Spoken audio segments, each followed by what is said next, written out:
Bienvenidos todos a la presentación de nuestro producto final del proyecto humanístico. Buenos días con todos. Hoy en el Teatro Sucre, Esteban Arévalo, José Vélez y mi persona Rafael Serrano representando al Colegio Borja y con nosotros un representante de las Naciones Unidas, Juan José Mariño, abordaremos la temática de los derechos humanos y cómo se ven tan ausentes, pero aún rigen la manera de gobernar nuestro país. Es un buen momento para denotar la importancia que conlleva vivir la dignidad, la libertad y la felicidad. Esperemos que tras esta enriquecedora experiencia podamos aprender mucho y notar las injusticias de nuestra sociedad, sus puntos críticos y cómo podremos ayudar la causa favorable de la justicia, libertad y la dignidad humana. La violencia. El mayor problema que la rodea es que siempre está presente en nuestro entorno y muchas veces de maneras imperceptibles. Los conceptos de violencia pueden variar dependiendo del uso y del ámbito donde se aborde. Por ejemplo, el significado de violencia para la Organización Mundial de la Salud se refiere a que es el uso deliberado de fuerza física o de poder contra uno mismo, contra otra persona o contra un grupo de personas, que cause lesiones, muerte, daños psicológicos o trastorno de desarrollo. En cambio, según el Programa de Naciones Unidas, la violencia es la acción deliberada que atenta contra la dignidad tanto moral, psicológica o física de cualquier persona o de un grupo de personas. Ahora, teniendo un concepto más claro, nos planteamos ¿cómo afecta todo esto a la sociedad? Existen consecuencias tanto individuales como familiares y comunitarias a más personas de las implicadas en el hecho. La violencia deja traumas físicos, psicológicos, intranquilidad, estrés, deterioro de la salud, el aislamiento, pérdidas, entre otros.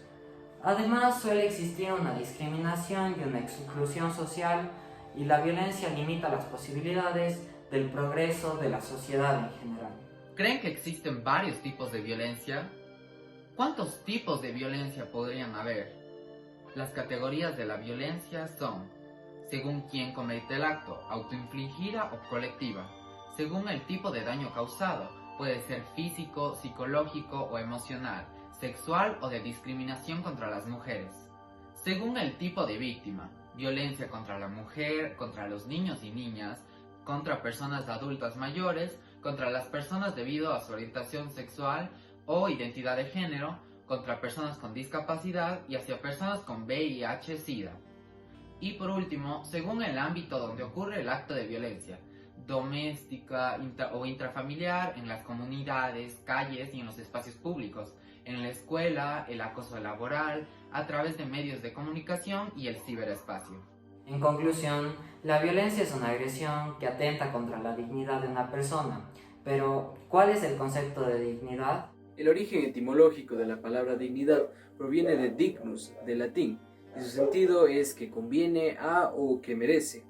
Corresponde en su sentido griego a axios, valioso o apreciado. De ahí deriva dignitas, dignidad, mérito, prestigio o alto rango. Pico della Mirandola fue un humanista y pensador italiano. Define todo aquello que hace un hombre como digno, como la autonomía y libertad de cumplir sus fines, por lo que el hombre privado de la capacidad de autogobernarse está privado de dignidad. La dignidad en tiempos antiguos era percibida de una forma muy diferente. Era representada por la clase social a la cual una persona pertenecía, ya puede ser por un cargo o una ocupación que posea.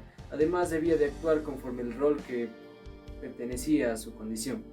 Según la filosofía estoica de Cicerón, la dignidad es la posición que las personas otorgan a un individuo por su honestidad, culto o comportamiento que ésta posea. Además, había ciertas formas de vidas incompatibles según esta filosofía, y esto era lo que explicaba la esclavitud y la superioridad que los romanos y griegos tenían frente a las demás personas. En resumen, alguien tiene dignidad por existir. Los humanos son los únicos dueños de sí mismos. Solo pueden ser tratados como fin y nunca como medio. Las cosas tienen precio mientras los seres humanos tengan dignidad. Existen dos principios, el autorrespeto y la autenticidad. lo que nos lleva a una dignidad humana que produce el propio actuar. La dignidad, junto con los derechos humanos, es inherente, con el fundamento del orden jurídico y la paz del mundo. Por ejemplo, a raíz de la colonización de América, la misma corona española realizó este debate, con las mentes intelectuales que dictaron cómo debía ser el trato con los habitantes de las Indias, y cómo el hecho de que hayan sido seres humanos, igual debían ser tratados como tal, y se debía de respetar su dignidad. Remontando a la actualidad, el principal hecho que tuvo gran impacto en la creación de derechos humanos y generó la necesidad de su implementación global fue una época de barbarie y dos previos conflictos bélicos globales. Para evitar este tipo de enfrentamientos, actos despiadados en contra de la vida y promover un estado de seguridad, tranquilidad y libertad individual, los altos mandos de los países involucrados y afectados decidieron instituir las Naciones Unidas como una organización internacional fundada en 1945. 51 países miembros se comprometieron a mantener la paz y la seguridad internacionales, fomentar entre las naciones relaciones de amistad, promover el progreso social y la mejora del nivel de vida. Aquel salvajismo no será olvidado, pero aprendido. Y además implementaron la Carta de las Naciones Unidas como un documento sobre el cual basarse para gobernar, para garantizar los derechos de todas las personas en cualquier lugar y momento, para velar por el respeto de todos los individuos y su dignidad. Fue examinado por primera vez en la primera sesión de la Asamblea General en el año 1946. El primer borrador del proyecto se conoció con el nombre del Borrador de Ginebra. El comité de redacción fue el encargado de redactar la declaración. Estuvo integrado por miembros de la comisión procedentes de 8 estados. Una gran impulsora para la aprobación de la declaración fue Eleanor Roosevelt. El 10 de diciembre de 1948 en París se proclamó la Carta Oficial de los Derechos Humanos. Su elaboración tardó menos de 2 años.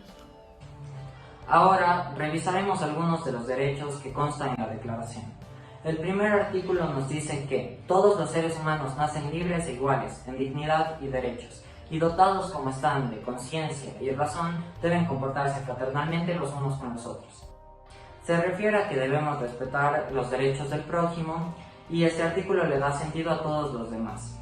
Cada uno es merecedor de dignidad y sus derechos deben ser respetados por el simple hecho de existir. Ninguna persona es superior a otra, por lo que los derechos humanos siempre estarán en contra de cualquier tipo de discriminación. No hay distinciones y garantizan la dignidad. Todos somos responsables de hacerlos cumplir día a día. Además, todos podemos ser defensores de nuestros derechos y de los derechos de los demás. Artículo 2. Toda persona tiene todos los derechos y libertades proclamados en esta declaración, sin distinción de alguna raza, color, sexo, idioma, religión, opinión política o de cualquier otra índole. Además, no se hará distinción alguna fundada en la condición política, jurídica o internacional del país, o territorio de cuya jurisdicción dependa una persona, tanto si se trata de un país independiente como de un territorio bajo administración fiduciaria, no autónomo o sometido a cualquier otra limitación de soberanía. El artículo 19 nos dice que todo individuo tiene derecho a la libertad de opinión y expresión. Este derecho incluye a no ser molestado a causa de sus opiniones y a investigar y recibir información y opiniones y difundirlas sin ningún tipo de limitación de fronteras por cualquier medio de expresión. Este artículo protege la opinión de las personas de cualquier riesgo o amenaza de agresión. Además, asegura el progreso de la sociedad, ya que si la opinión de las personas fuera censurada, viviríamos en un mundo rodeado de ignorancia y sumisión. Por lo tanto, este artículo asegura que cada opinión y crítica de las personas hacia cualquier tema sea respetada. El artículo 20 nos dice que toda persona tiene derecho a la libertad de reunión y de asociación pacífica, y nadie puede ser obligado a pertenecer a una asociación.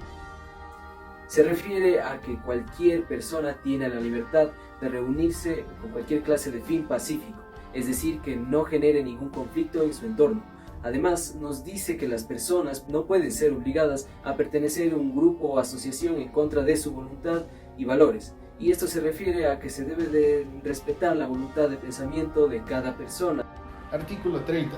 Nada en esta declaración podrá interpretarse en el sentido de que confiere derecho alguno al Estado, a un grupo o a una persona para emprender o desarrollar actividades o realizar actos tendientes a la supresión de cualquiera de los derechos y libertades proclamados en esta declaración. Este derecho es considerado como el límite de los tiranos. Evita la interferencia del Estado o individuos en el resto de artículos de la declaración. Ninguna entidad tiene la potestad para interpretar los derechos humanos a favor de cometer algún acto criminal o de desprestigiar otros derechos. Las ideas primordiales remarcan que todos los derechos presentes en el documento son indivisibles, por lo que están conectados unos con otros, pero en el mismo rango de importancia. Todos deben ser cumplidos y ningún derecho fundamental puede superponerse o evadir o aventajar a otro. Son inherentes a cada individuo, sin distinción alguna, y son indivisibles bajo ningún concepto. Para finalizar, podemos comprender la importancia que conllevan los derechos humanos en nuestro entorno, la manera de interactuar con las personas, las formas de gobernar, la dignidad y obligaciones inherentes al ser humano para hacer del mundo un entorno mejor, seguro y libre. La libertad de expresión y decisión son fundamentales para solventar las dudas, aprender y equivocarse, crecer, opinar y luchar por la justicia, vida e igualdad, sin presión alguna. Somos humanos. Las fronteras y distancias nos pueden separar, pero la intención, la simple idea de buscar el bienestar general, de libertad sin opresión, de seguridad sin miedo, felicidad sin complicaciones, las compartimos como sociedad. Somos humanos, íntegros y dignos. Somos hermanos. Somos la raza humana.